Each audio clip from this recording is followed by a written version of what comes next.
Hello मेरे बच्चों, कैसे हैं आप। मैं डॉक्टर सुशील आपका फिजिक्स में हेल्प चैनल में तहे दिल से स्वागत करता हूं। आज कल हम कर रहे हैं क्लास 11th की केमिस्ट्री और उसका कर रहे हैं चैप्टर नंबर 5 जो कि द्रव्य की अवस्थाएं।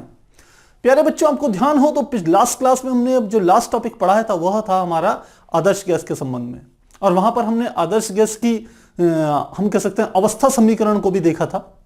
और आदर्श गैस का जो मूल समीकरण था उसको हम इस प्रकार से लिखते थे, वह होता था PV इजिकल टू nRT के बराबर। आप चाहे P को स्मॉल में ले सकते हैं,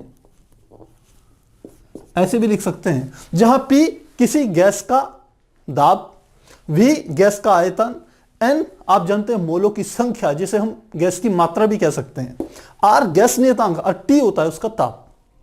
अब इस फॉर्मूले से हम आदर्श गैस के इस सूत्र से या समीकरण से हम क्या कर सकते हैं, किसी गैसीय पदार्थ का घनत्व तथा उसका मोलर द्रव्यमान ज्ञात कर सकते हैं। तो दो चीजें हमें ज्ञात करनी है, एक निकालना है घनत्व, दूसरा निकालना है मोलर द्रव्यमान किसी गैस का। घनत्व आप जानते हैं, घनत्व बराबर होता है द्रव्यमान बटे आयतन, और मोलर द्रव्यमान का अर्थ होता है कि कोई भी हमारे पास पदार्थ है उसके एक मोल यदि अणु या परमाणु जो भी आप लेना चाहें यदि वो ले रहे हैं आप, तो उनका जो द्रव्यमान होता है उसी को हम कहते हैं मोलर द्रव्यमान। तो इन पदों में क्या करना है, हमें सूत्र को व्यक्त करना है। तो किस प्रकार से करेंगे, काफी आसान है। यदि मोलर द्रव्यमान को इंट्रोड्यूस करना है तो आप जानते हैं, चूंकि n जो कि होता है मोलों की संख्या, मोलों की संख्या बराबर होता है पदार्थ का द्रव्यमान, पदार्थ का द्रव्यमान बटे आता है उसका मोलर द्रव्यमान, मोलर द्रव्यमान। तो यदि n बराबर पदार्थ के द्रव्यमान को स्मॉल m से और मोलर द्रव्यमान को कैपिटल M से रिप्रेजेंट करें, हम कहते हैं यह हमारे पास समीकरण 1 और यह है समीकरण 2। आप चाहें इसमें लिख सकते हैं, क्योंकि हम जानते हैं आदर्श गैस समीकरण क्या है, यह होता है PV इजिकल टू nRT। ऐसा लिख करके तब आप आगे इस स्टेप को फॉलो कर सकते हैं। तो यदि n का मान समीकरण 1 में रख दिया जाए तो हम कहते हैं समीकरण 1 में n का मान रखने पर, तो मान रखते हैं, क्या आ गया, PV इजिकल टू n की जगह क्या आ गया, small m upon capital M, और साथ में हमारा क्या आ गया, R इंटू टी, इस रूप में आ गया। इसको हम थोड़ा सा और मैनिपुलेट कर सकते हैं। किस प्रकार से करेंगे, हम इसको ऐसे लिख सकते हैं, यदि मैं यहां पर P को यदि नीचे की ओर ले जाऊं, V को यहां रहने दूं और M और स्मॉल m को यहां लाऊं, तो क्या समीकरण बन जाएगी, यह जगह कैपिटल V इस m के ऊपर गुणा हो गई, तो मल्टीप्लाई क्या आ गया, कैपिटल M अपॉन नीचे क्या आ गया, हम कह सकते हैं स्मॉल m बराबर P इधर की ओर चली गया तो P आ गया नीचे और साथ में आ गया RT। इस प्रकार से ये हमारा समीकरण आ गया। अब यदि हम चाहें तो इन दोनों को क्या कर सकते हैं, दोनों तरफ की भिन्नों को हम कह सकते हैं पलट सकते हैं, अंश को हर में, हर को अंश में कर सकते हैं। तो इसी समीकरण को हम ऐसे भी लिख सकते हैं, ये आ जाएगा m upon small m upon v into capital M, v into capital M बराबर, इधर क्या आ जाएगा, इधर आ जाएगा स्मॉल p यानी कि दाब, चाहे कैपिटल P लिखिए चाहे स्मॉल p लिखिए, अपॉन क्या आ जाएगा RT, ये आ गया। अब हमने किस रूप में करना है, घनत्व तथा मोलर द्रव्यमान कैलकुलेट करना है। तो घनत्व निकालने का काफी आसान तरीका आप जानते हैं, चूंकि घनत्व जिसे हम D से रिप्रेजेंट करते हैं, घनत्व बराबर होता है द्रव्यमान बटे आयतन, इसके बराबर होता है। तो M अपॉन कैपिटल V की जगह यदि D रख दूं तो क्या आ जाएगा, D अपॉन कैपिटल M बराबर P अपॉन RT। एक तो ये फॉर्मूला आ गया हमारे पास। सेकेंड हम कह सकते हैं यदि केवल D का मान आपको निकालना है, घनत्व के पदों में व्यक्त करना है, तो कैपिटल M की इधर गुणा कर दीजिए, M into small p upon RT। ये क्या आ गया हमारे पास, घनत्व के रूप में आ गया। तीसरा, हमें तो ज्ञात करना था मोलर द्रव्यमान का भी फॉर्मूला ज्ञात करना है, तो यहां से मोलर द्रव्यमान ज्ञात कर लीजिए इस वाले फॉर्मूले से। तो M की यहां गुणा, RT की यहां गुणा कर दीजिए, तो या इसी में कर लेते हैं। यहां पर क्या आ जाएगा, D, RT की यहां गुणा होगी RT, इधर केवल क्या रखना है M, और P कहां से ले आएगा, इसके नीचे। तो क्या आ गया, M इजिकल टू मोलर द्रव्यमान बराबर DRT अपॉन P। तो यहां से हमें क्या पता चला कि किसी भी पदार्थ का जो मोलर द्रव्यमान होता है वो उसके घनत्व के अनुक्रमानुपाती होता है। जैसे जैसे किसी गैस का, किसी पदार्थ का घनत्व बढ़ता चले जाएगा, उसका मोलर द्रव्यमान भी उतना ही अधिक होता चले जाएगा। हम जानते भी हैं, हमने फर्स्ट चैप्टर में इसमें डिटेल में चर्चा भी करी है कि आखिर मोल क्या होता है, मोलर द्रव्यमान क्या होता है, वहां पर हमने इसकी डिटेल में चर्चा करी थी। तो मुझे लगता है इस डेरिवेशन में जो दो चीजें थी, घनत्व और मोलर द्रव्यमान, दो चीजें कैलकुलेट करनी थी, वो हमने निकाल ली। घनत्व हमारा इस फार्मूले से आ जाता है, जबकि मोलर द्रव्यमान को हम इस बार इस फार्मूले से कैलकुलेट कर सकते हैं। अब हम अपना नेक्स्ट टॉपिक देखते हैं। हमारा अगला जो टॉपिक है वो है डाल्टन का आंशिक दाब का नियम 5.6.2। अगला है एनसीईआरटी 5.6.2। यह है डाल्टन का आंशिक दाब का नियम, आंशिक दाब का नियम। तो क्या है ये डाल्टन के आंशिक दाब का नियम? आंशिक दाब जैसे हम पार्शियल प्रेशर कह सकते हैं आप, उसका अर्थ क्या हुआ? उसका अर्थ यह है आंशिक दाब का नियम, डाल्टन के अनुसार यदि हम अलग एक मान लेते हैं, एक बर्तन लें, इसमें मैंने कोई पहली एक गैस भर दी, मान लेते हैं ये पहली गैस इसके अंदर भर दी। इसी प्रकार से एक दूसरा पात्र लें, इसमें भी हमने गैस भर दी। ऐसी एक तीसरा पात्र लें, इसमें भी गैस भर दी। तो इन गैसों के द्वारा समान ताप पर, समान आयतन पर गैस की दीवारों पर जो दाब लगाया जाएगा, ये पहली गैस के द्वारा, ये दूसरी गैस के द्वारा, ये तीसरी गैस के द्वारा, यदि उनको हम P1, P2, P3 से रिप्रेजेंट करें, मेरी बात समझिएगा, मैं फिलहाल आपको आंशिक दाब के बारे में समझा रहा हूं, आंशिक दाब क्या होता है। तो मैंने कहा एक टेम्परेचर ले लीजिए T और एक वॉल्यूम ले लीजिए V। अब हमने कहा कि इन तीनों पात्रों का आयतन समान है और इनका ताप भी क्या है, समान है। हम कहते हैं कि अब हमने इसका जो दाब है वो P1 है, जो पहले पात्र में जो गैस भरी हुई है उसके द्वारा गैस की पात्र की दीवारों पर जो दाब लगाया जा रहा है वो क्या है, P1। इसी प्रकार दूसरी गैस द्वारा पात्र की दीवारों पर जो दाब लगाया जा रहा है वो P2 है। इसी प्रकार तीसरी गैस द्वारा पात्र की दीवारों पर जो दाब लगाया जा रहा है वो है P3। और इन्हीं दाब को हम कहते हैं इन गैसों के आंशिक दाब। तो आंशिक दाब समझ में आ गया होगा। अब हम यहां से डाल्टन के आंशिक दाब का नियम समझते हैं। डाल्टन का आंशिक दाब कहता है कि यदि किसी पात्र में कुछ ऐसी गैसें भर दी जाए जो आपस में क्रिया ना करें, जिनकी आपस में अनोन्य क्रिया ना हो, यानी कि गैस तो भर दी लेकिन वो कोई केमिकल रिएक्शन नहीं कर रही है आपस में, ऐसी यदि गैसें भर दी जाए तो उस पात्र पर लगने वाला या पात्र की दीवारों पर लगने वाला जो कुल दाब होगा वो उन गैसों के आंशिक दाब के योग के बराबर होगा।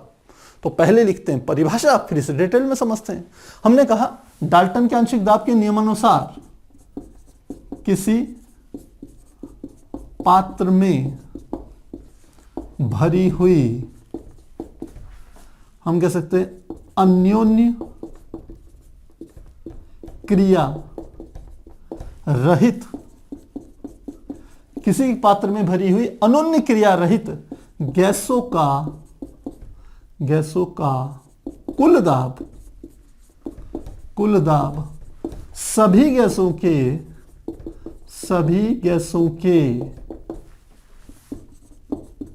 आंशिक दाब के योग के बराबर होगा। ये किसने नियम दिया हमारे को? डाल्टन ने नियम दिया। इसका अर्थ है यदि मैं कोई एक पात्र ले लूं और इस पात्र में मैंने कोई एक गैस भर ली, और गैस क्या भर ली? तीन अलग अलग गैसें हैं, पहली भी है, दूसरी भी है, तीसरी भी है। तो इस पात्र पर लगने वाला कुल दाब वो हो जाएगा, जिसको हम लिख सकते हैं P कुल बराबर होगा P1 plus P2 plus P3 के होगा। यानी कि पहली गैस के द्वारा जो आंशिक दाब लगाया जा रहा है वह प्लस दूसरी गैस के द्वारा जो आंशिक दाब लगाया जा रहा है हो गया P2, और तीसरी गैस के द्वारा जो आंशिक दाब लगाया जा रहा है P3, इन तीनों के योग के बराबर होगा। तो मेरे ख्याल से यह चीज कहलाती है डाल्टन के आंशिक दाब का नियम, जो आपको अच्छे से समझ में आ गया होगा कि डाल्टन के आंशिक दाब के नियम अनुसार यदि किसी पात्र में दो या दो से अधिक गैसें या कितनी भी गैसें भर दीजिए, तो उनका जो कुल दाब होगा, उस पात्र पर लगने वाला कुल दाब होगा, वो अलग अलग गैसों के आंशिक दाबों के योग के बराबर होगा। ये हमने यहां कर लिया, फार्मूला निकाल लिया। अब किसी गैस का आंशिक दाब कैसे निकाला जा सकता है? तरीका तो हमने कहा, जैसे यहां पर है कि एक पात्र लीजिए और उस पात्र में क्या कर दीजिए, कोई गैस भर दीजिए, और आप देखिए पात्र की दीवारों पर कितना दाब लगा रहे हैं, कितनी जोर से टक्कर मार रहे हैं अणु या परमाणु, जो कह सकते हो आप। यदि गैसीय अवस्था में होगा तो मैक्सिमम आप क्या कह सकते हो कि वो अणु ही होंगे। तो वो कितना दाब लगा रहे हैं पात्र की दीवारों पर, वही क्या कहलाएगा, उनका आंशिक दाब कहलाएगा। अब इसे ज्ञात करने का, क्योंकि ये मान बहुत सूक्ष्म होते हैं, गैस के द्वारा पात्र की दीवारों पर जो दाब लगाया जा रहा है उसका मान बहुत कम होता है, तो इनको कैलकुलेट करने का एक और तरीका होता है। इसके लिए क्या करते हैं, हमने कोई एक पात्र लिया और उस पात्र में, यहां पर हमने एक पात्र ले लिया, उस पात्र में एक गैस भर दी, तो गैस को हमने इस प्रकार से भर दिया, और इस गैस के साथ साथ वहां पर जलवाष्प भी उपस्थित थी, तो जलवाष्प भी हमने कहा इस प्रकार से आ गई, ये दोनों हमने भर दी। अब देखते हैं कि इस पात्र का कुल दाब कितना होगा। तो आप जानते हैं ये डाल्टन का आंशिक दाब का नियम हमारे को कहता है कि P कुल बराबर किसके होगा, P वाष्प या P गैस प्लस P जल वाष्प, P जल वाष्प। मेरी बात पे ध्यान दिया होगा, मैंने कहा यहां पर दो हम कह सकते हैं गैसें हैं। एक तो गैस वह है जिसका हमें आंशिक दाब ज्ञात करना है, और दूसरा हमने क्या कर दिया, इसके अंदर जल वाष्प भर ली। तो दोनों की दोनों गैसीय स्थिति में हैं, तो जो इस पात्र का कुल दाब होगा P कुल, वह बराबर उस गैस द्वारा लगाए गए आंशिक दाब प्लस उस जल द्वारा लगाए गए जो दाब आंशिक दाब होगा उसके योग के बराबर होगा। तो अब आप क्या कर सकते हैं, P गैस हम कैसे निकालेंगे, या क्या P गैस, किसी गैस का आंशिक दाब बराबर हो जाएगा, इसे लिखेंगे P कुल माइनस, इसे लिख सकते हैं P जल वाष्प, और यह हमारा क्या हो गया, किसी गैस का आंशिक दाब कैसे निकाला जाए इसका सूत्र आ गया। और इसी को हम, जो हमारा जल के द्वारा जो दाब उत्पन्न किया जाता है, उस दाब को हम एक और शब्द से निरूपित करते हैं जिसे हम कहते हैं जलीय तनाव। तो ध्यान रखना, जल वाष्प के द्वारा जो बल कह सकते हैं दाब उत्पन्न होगा, इस दाब को यहां पे लिख रहे हैं P जल वाष्प बराबर होता है जलीय तनाव, जलीय तनाव। तो आप इस वाले फॉर्मूले में P गैस बराबर P कुल माइनस जलीय तनाव भी लिख सकते हैं। अब आप कहेंगे कि सर आप गैस का तो निकालने के लिए कह रहे हैं कि गैस को निकालने का यह तरीका है, लेकिन हम इस जल वाष्प का कैसे ज्ञात करेंगे? तो प्यारे बच्चों, विभिन्न तापों पर जल वाष्प के द्वारा किसी पात्र पर जो दाब लगाया जाता है उसको पहले ही कैलकुलेट करके काफी साइंटिस्टों ने रखा हुआ है। तो अब आपको हर ताप पर पता है कि किसी भी ताप पर जो जल वाष्प के द्वारा जो दाब लगाया जाएगा पात्र की दीवारों पर, उसका मान कितना होगा वो पहले से पता है। तो किसी भी एक ताप पर उसमें एक गैस भर लीजिए, और जल वाष्प का दाब तो आपको पता ही होगा, तो आप किसी गैस का दाब ज्ञात कर सकते हैं कुल दाब में से जल वाष्प का दाब घटा करके। तो इस प्रकार से हम क्या कर सकते हैं, डाल्टन के आंशिक दाब के नियम को समझ सकते हैं। आप इसका एक स्क्रीनशॉट लीजिए। इसके बाद हम क्या करेंगे, मोल अंश के रूप में आंशिक दाब को व्यक्त करेंगे, जो कि बहुत अधिक इंपॉर्टेंट है। और मोल अंश क्या होता है, हम कहते हैं कि किसी भी वस्तु में, किसी पात्र में यदि कुल मोल कितने हैं ये देखे जाते हैं। यदि एक से अधिक गैसें आपने भर ली तो देखे जाते हैं कुल मोल कितने होंगे। उन मोलों में से पहली गैस के जो मोल अंश होगा, वो जो मोल की जो मात्रा होगी, वो इसका क्या कहलाएगा, मोल अंश कहलाएगा कुल मोलों के परिप्रेक्ष्य में। तो आप एक बार नोट कीजिए, फिर हम इसे डिटेल में डिस्कस करेंगे। तो प्यारे बच्चों, अब हम देखते हैं यदि हम आंशिक दाब को मोल अंश के रूप में रिप्रेजेंट करें तो किस प्रकार से करेंगे। इसके लिए हम क्या करते हैं, एक पात्र ले लेते हैं। मान लेते हैं मैंने एक पात्र लिया और इस पात्र में हमने 3 गैसें भर लिए। गैस, पहली गैस को 1 से, दूसरी को मैं 2 से और तीसरी को 3 से रिप्रेजेंट कर रहा हूं। और ये 3 गैसों को हमने किसी एक पात्र में भर लिया, और मान लेते हैं इस पात्र का जो आयतन है वो है V और इसका जो ताप है वो है T। तो हम लिख लेते हैं इस बात को, माना V आयतन तथा T ताप वाले एक पात्र में 3 गैसें जिनके आंशिक दाब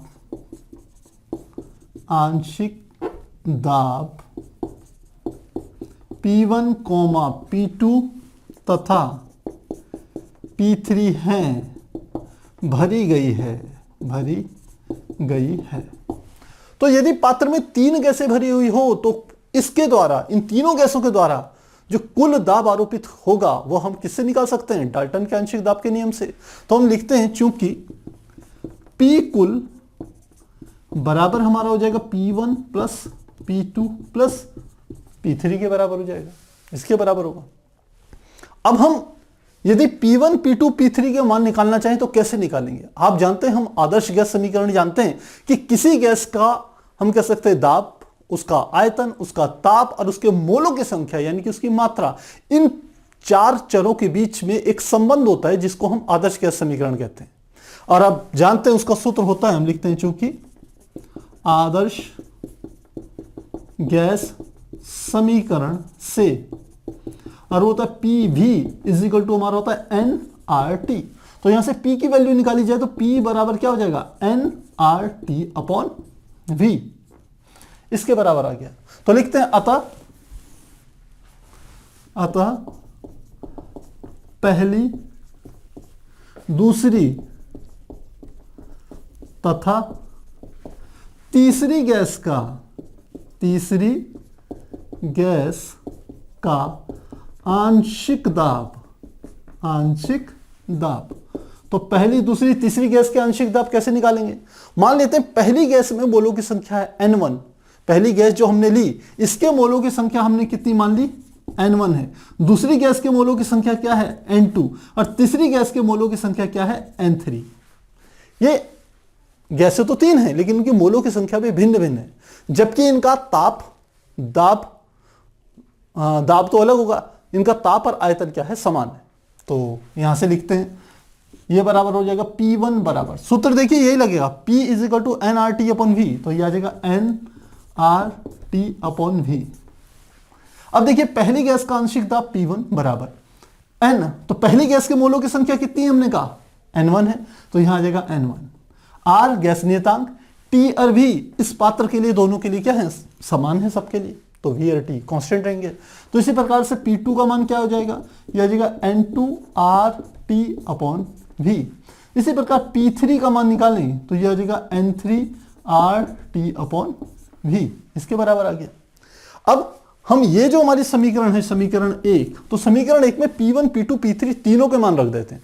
तो लिखते हैं समीकरण 1 में P1, P2 तथा P3 के मान रखने पर, तो रखते हैं P कुल बराबर होगा P1 plus P2 plus P3। तो P कुल बराबर P1 का मान कितना है? N1RT upon V। P2 का मान कितना है? प्लस P2 है तो P2 का मान कितना है? N2RT upon V plus P3 का मान कितना है? यह है N3RT अपॉन V। आप देखिए इन सब में कॉमन क्या चीज है? तो यहां लिखेंगे P कुल बराबर, यह है RT अपॉन V, ये सब में सेम है। तो यह आ जाएगा N1 plus N2 plus N3 के बराबर हो जाएगा। और इसे मान लेते हैं ये है हमारी समीकरण 2। ये हमने इस प्रकार से ज्ञात कर ली। अब हमें एक चीज पता है कि अलग अलग गैसों के आंशिक दाब P1, P2, P3 भी हमारे पास हैं, और इस पात्र में भरी हुई तीनों गैसों के द्वारा लगाया गया कुल दाब भी हमको इस समीकरण से पता है। यदि हम P1 अपॉन P कुल का रेशियो निकालना चाहें तो वो क्या होगा? तो लिखते हैं अतः P1 अपॉन P कुल बराबर क्या हो जाएगा? देखिए P1 का मान कितना है? N1RT अपॉन V, तो मैंने यहां लिख लिया N1RT अपॉन V। ये तो किसका मान आ गया? P1 का मान आ गया। अब पी कुल का मान कितना है, आर टी अपॉन वी, तो मैंने यहां पर लिख लिया मल्टीप्लाई आर टी और अपॉन वी, जो नीचे वाला वी था वो कहां चले जाएगा, ऊपर चले जाएगा, और साथ में आ गया n1 plus n2 plus n3, और यहां पर आ जाएगा n1 plus n2 plus n3, ये आ गया। तो देखिए क्या क्या कट रहा है, इस v से तो ये v कट गया, rt से rt कट गया, तो क्या आ गया p1 अपॉन p कुल बराबर n1 upon n1 plus n2 plus n3। और यदि n1 plus n2 plus n3 को हम कहें कि इस पात्र में कुल मोलों की संख्या n से रिप्रेजेंट करें, तो हम कहते हैं यदि n बराबर n कुल टोटल मोलों की संख्या बराबर n1 plus n2 plus n3 से रिप्रेजेंट करें, तो यह आ जाएगा p1 अपॉन p कुल बराबर आ जाएगा हमारा, किस प्रकार से होगा ये, n1 अपॉन n के बराबर होगा। और आप जानते हैं किसी एक गैस के मोलों की संख्या बटे कुल मोलों की संख्या, इसको हम प्रदर्शित करते हैं मोल अंश के रूप में, और इस मोल अंश को हम लिखते हैं x, क्योंकि पहली गैस का है 1 वाली का, इसलिए को x1 से रिप्रेजेंट करेंगे। तो क्या लिखेंगे, p1 अपॉन p कुल बराबर किसके आ जाएगा, x1 क्या आ गया, और यहां से हमें पता चल गया p1 बराबर क्या आ गया, x1 इंटू p कुल के बराबर आ गया। और यह हमारा क्या हो गया, आंशिक दाब को हमने मोल अंश के रूप में रिप्रेजेंट किया है। ये x1 क्या है, यहां पे लिख लेते हैं, जहां x1 क्या है, पहली गैस का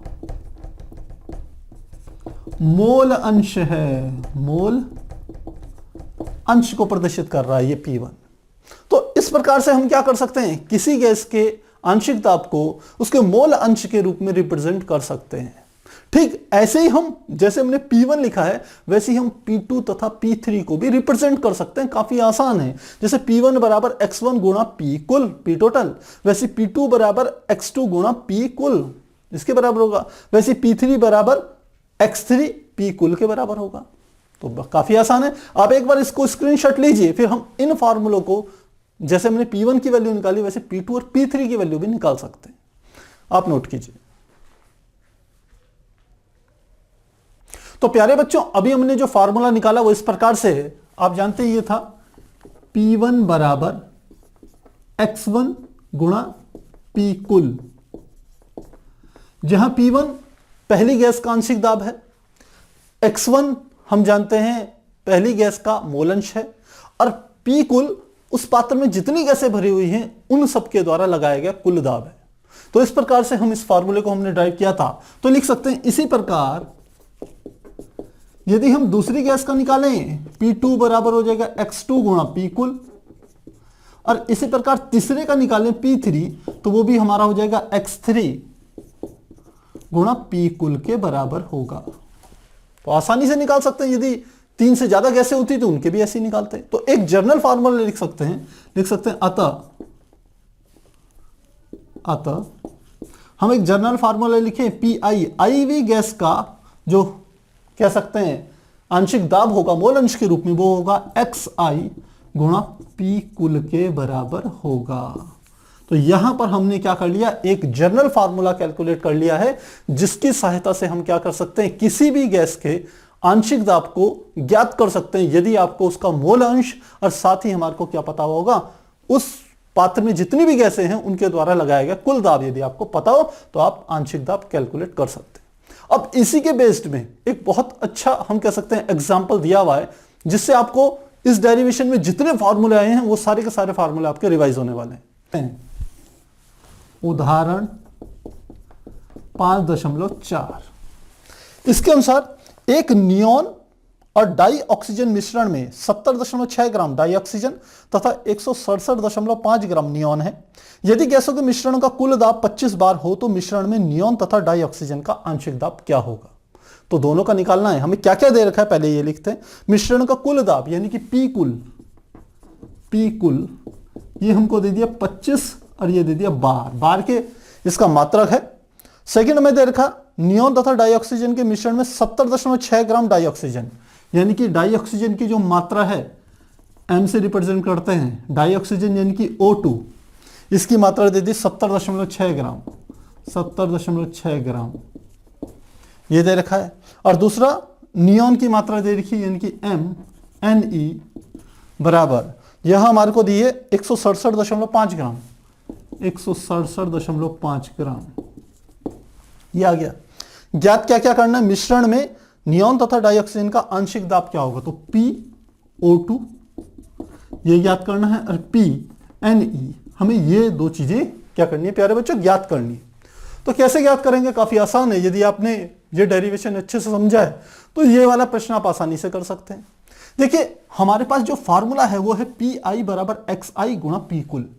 अब P कुल का मान तो इसने दिया हुआ है, P कुल तो हमें दिया हुआ है, हमें XI यानी कि मोल अंश ज्ञात करना है।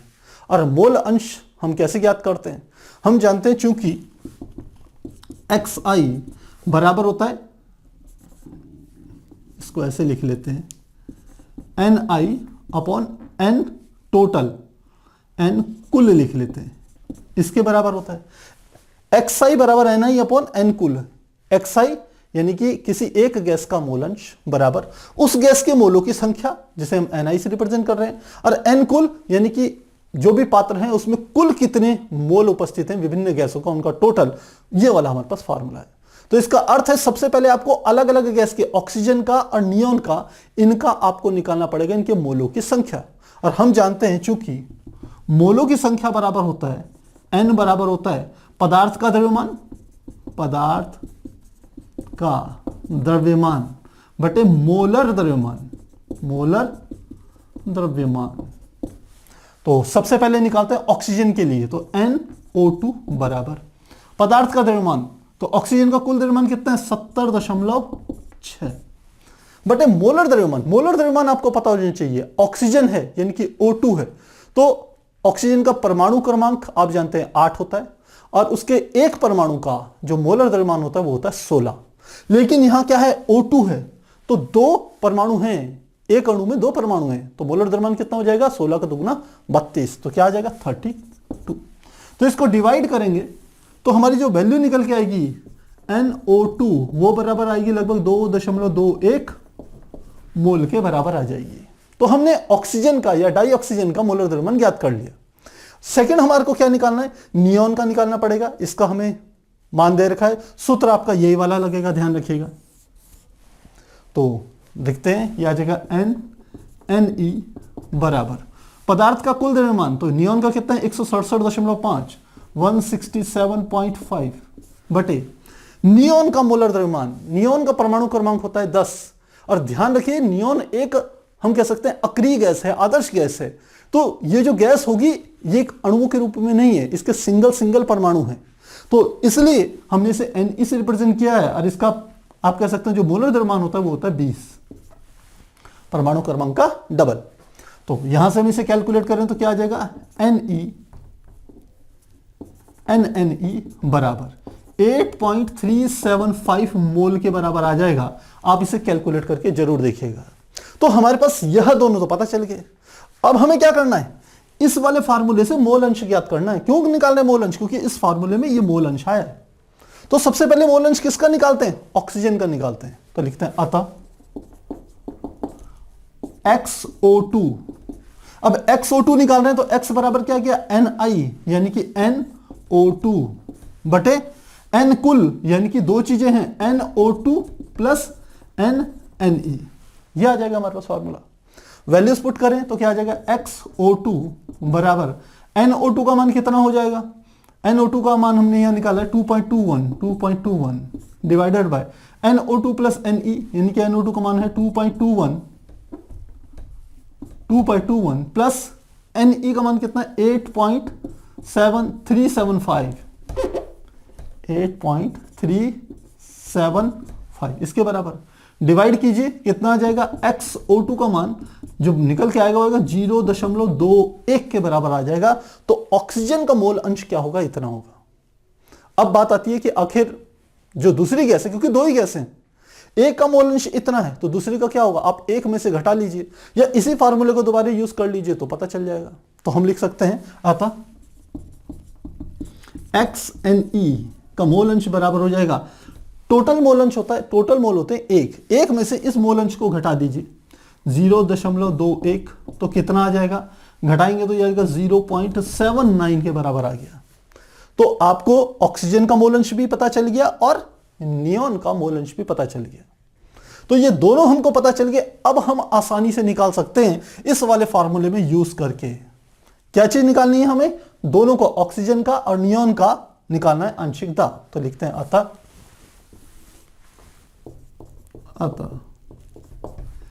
PO2 बराबर XO2 मल्टीप्लाई P कुल, ये सूत्र लगेगा। तो क्या आ जाएगा, XO2 की वैल्यू कितनी है 0.21 मल्टीप्लाई P कुल का मान हमें दिया हुआ है, यह है 25 बार। तो क्या लिख लेंगे 25 बार। जब मल्टीप्लाई करेंगे तो यह हमारा आएगा 5.25 बार के बराबर आ जाएगा। यानी कि जो ऑक्सीजन गैस है उसका जो आंशिक दाब होगा वो 5.25 बार जो क्या होता है, दाब का मात्रक होता है, उसके बराबर होगा। तो ये हमारे पास निकल गया, PO2 की वैल्यू निकल गई। इसी प्रकार लिख सकते हैं, इसी प्रकार अब निकालते हैं नियोन का आंशिक दाब। तो वो बिल्कुल हो जाएगा XNE मल्टीप्लाई P कुल। फार्मूला तो यही वाला चलेगा ना। तो अब की बार नियोन के लिए है, तो XNE का मान कितना है 0.79, तो लिखेंगे 0.79 मल्टीप्लाई P कुल का मान कितना है 25 बार, तो लिखेंगे 25 बार। दोनों को मल्टीप्लाई करेंगे तो आंसर आएगा 19.75 बार के बराबर होगा। तो PNE का मान 19.75 बार के बराबर होगा। तो प्यारे बच्चों, सबसे अच्छी बात यहां है, इस प्रश्न को यदि आप ढंग से देखेंगे तो इसमें काफी सारे फॉर्मूले आपके सामने आए हैं। पहला तो आपके पास ये आया कि जो मोल अंश होता है उसका फॉर्मूला क्या होता है, जो कि हमने यहां पर लिखा हुआ है, डेरिवेशन में भी आया था। सेकंड, हमने ये लिखा कि आखिर मोलों की संख्या को आप कैसे कैलकुलेट करेंगे, जिसके लिए हमारे पास ये वाला फॉर्मूला है। और इसी के द्वारा हमने क्या कर दिया, लास्ट में अलग अलग ऑक्सीजन के, डाइऑक्सीजन के और नियोन के हमने क्या ज्ञात कर लिया, आंशिक दाबों को कैलकुलेट किया। तो काफी आसान है, डेरिवेशन आपको समझ में आ गया तो न्यूमेरिकल भी आसानी से समझ में आएगा। आप नोट कीजिए, फिर हम आगे कंटिन्यू करेंगे। तो प्यारे बच्चों, अब हमारा जो नेक्स्ट टॉपिक है वह हमारा है एनसीईआरटी का 5.7, जो कि है गैसों का अणुगति सिद्धांत। पहली बात तो आखिर गैसों का अणुगति सिद्धांत से क्या अर्थ हुआ।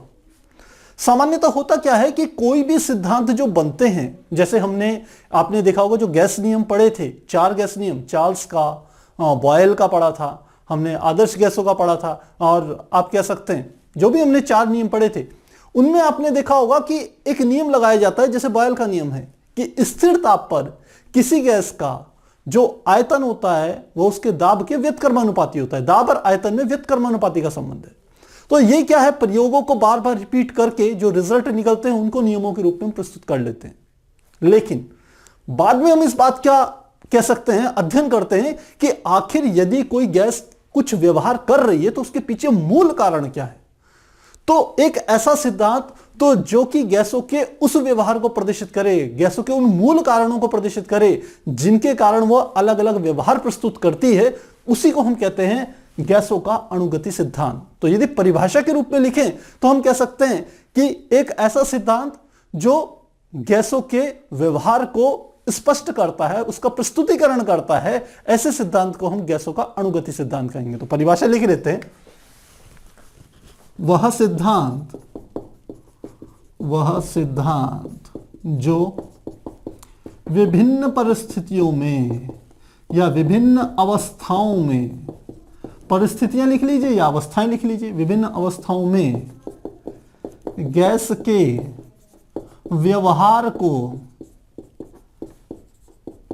स्पष्ट करता है। स्पष्ट करना मतलब वो गैस ऐसा व्यवहार क्यों कर रही है, अलग परिस्थिति में वो ऐसा व्यवहार क्यों कर रही है, इस बात को स्पष्ट करे। स्पष्ट करता है गैसों का अणुगति सिद्धांत कहलाता है, अणुगति सिद्धांत कहलाता है। तो ये तो बात हुई केवल परिभाषा की। अब गैसों के अणुगति सिद्धांत को हम कह सकते हैं अभिधारणाओं के रूप में प्रस्तुत करते हैं कि कैसा होने पर क्या होगा। इन अभिधारणाओं के द्वारा या जिसे पोस्टुलेट आप कह सकते हैं, उनके द्वारा प्रस्तुत किया जाता है। तो पहला हम इसमें समझते हैं, जिसको हम कहते हैं, पहली जो अभिधारणा है वह है कि जो भी गैसें होती हैं वो छोटे छोटे कणों से मिलकर के बनी होती हैं। और आप जानते हैं कि वो जो गैस बनी होगी जो छोटे छोटे कणों से मिलकर के बनी है, उनका सबका जो कणों का आकार होगा वो समान होगा। यानी कि कोई भी गैस समान आकार वाले कणों से मिलकर के बनी होती है। पहली अभिधारणा ये है। सभी गैसें, सभी ना लिख करके, कोई भी गैस समान आकार वाले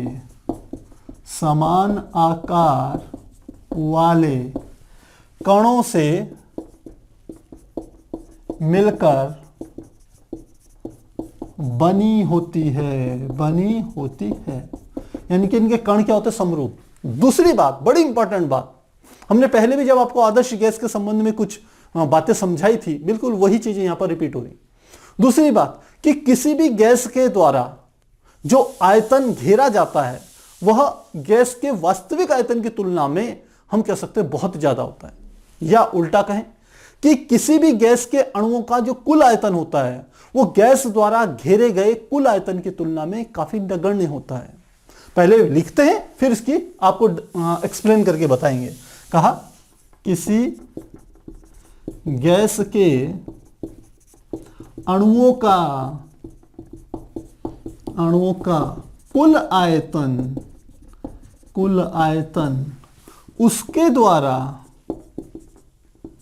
उसके द्वारा घेरे हुए कुल आयतन की तुलना में नगण्य होता है।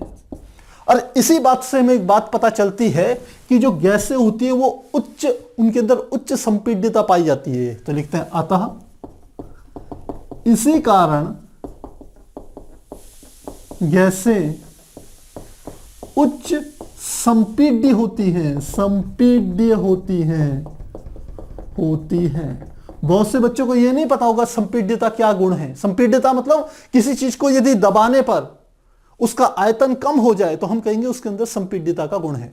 और जब कहते हैं गैसें उच्च संपीड्य होती है, इसका अर्थ है गैसों पर यदि दाब लगाया जाए तो उनका आयतन बहुत तेजी से क्या होता है? कम हो जाता है या परिवर्तित हो जाता है। तो इसको कैसे समझेंगे? हमने कहा ये इस प्रकार से एक पात्र लीजिए। इस पात्र में आप देख रहे होंगे गैसों के, हम कह सकते हैं कोई गैस भर दी तो इस प्रकार से है।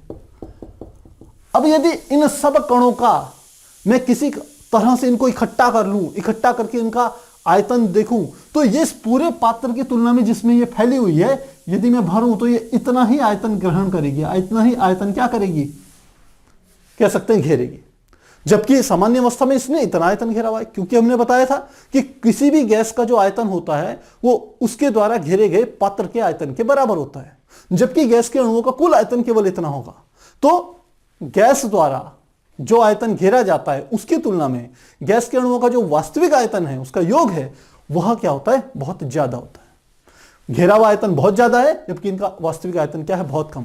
इसका अर्थ है इस गैस को यदि कंप्रेस करूं, दाब बढ़ा दूं, तो धीरे धीरे इसका आयतन तेजी से घटेगा। इसीलिए हम कह रहे हैं गैसों के अंदर क्या होती है? उच्च संपीड्यता पाई जाती है। तो जो हमने यहां पर यह बात कही कि किसी गैस के अणुओं का कुल आयतन उसके द्वारा घेरे हुए आयतन की तुलना में नगण्य होता है, यह इसी बात को क्या कर रहा है? प्रदर्शित कर रहा है। अब अगला, हम दो हमने देख लिए, तीसरा जो हमारी गैस होती है सामान्य ताप तथा दाब पर, यदि ताप और दाब को न बढ़ाया जाए न घटाया जाए, एक सामान्य परिस्थिति की बात कर रहे हैं। जैसे ताप सामान्य का अर्थ है जैसे रूम टेम्परेचर, दाब सामान्य आप जानते हैं 1 एटमॉस्फेरिक दाब जो होता है हमारा, यदि वो लिया जाए तो हम कहते हैं सामान्य लिख लेते हैं, सामान्य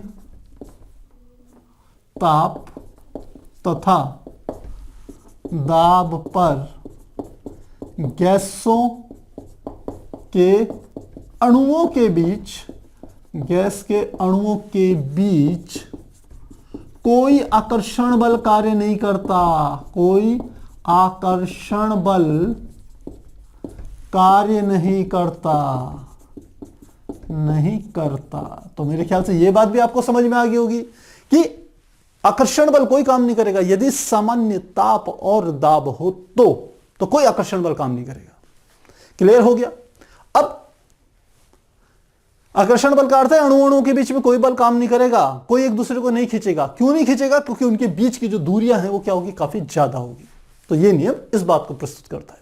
अगला देखें, चौथा हम कहें कि गैस के अणुओं की एक खास बात होती है कि वो लगातार गति करते हैं।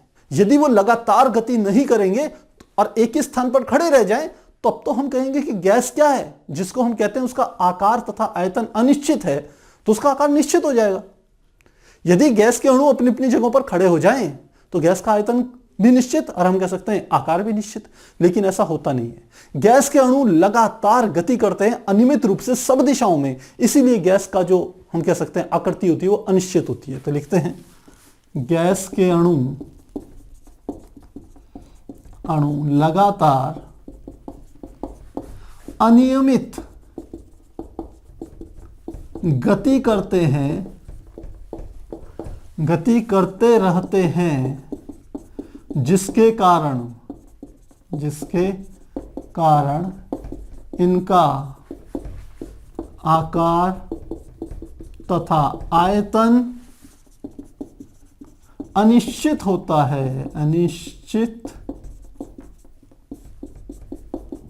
है। तो ये बात भी आ गई। चौथा, ये हो गया पांचवा। गैस के जो अणु होते हैं वो सामान्यतः एक सीधी रेखा में गति करते हैं। वो अपने आप ऐसे ऐसे कर्व गति नहीं करते घूमती हुई, वो सीधी रेखा में गति करते हैं। उनमें अनियमितता तब पाई जाती है जब वो किसी दूसरे से टक्कर लगाते हैं, किसी दूसरे अणु से या पात्र की दीवारों से टक्कर लगाते हैं, तब उनकी गति की दिशा बदल जाती है। लेकिन जितनी भी देर वो गति करते हैं बिना टक्कर लगाए हुए, वह एक सीधी रेखा में गति करते हैं। ये भी ध्यान रखना है। तो गैस के अणु एक सीधी रेखा में गति करते हैं। छठवां, गैस के अणु क्या करते हैं दूसरे गैस के अणुओं के साथ, मतलब एक गैस का एक अणु उसी गैस के दूसरे अणुओं के साथ टक्कर लगाता है। साथ ही पात्र की दीवारों के साथ भी वो क्या लगाता है, टक्कर लगाता है। और यह टक्करें क्या होती है, पूर्ण प्रत्यास्थ होती है। तो क्या लिखेंगे, गैस के अणुओं द्वारा दूसरे अणुओं से तथा पात्र की दीवारों से, पात्र यानी कि बर्तन, वेसल की दीवारों से लगाई गई टक्कर पूर्ण प्रत्यास्थ होती है।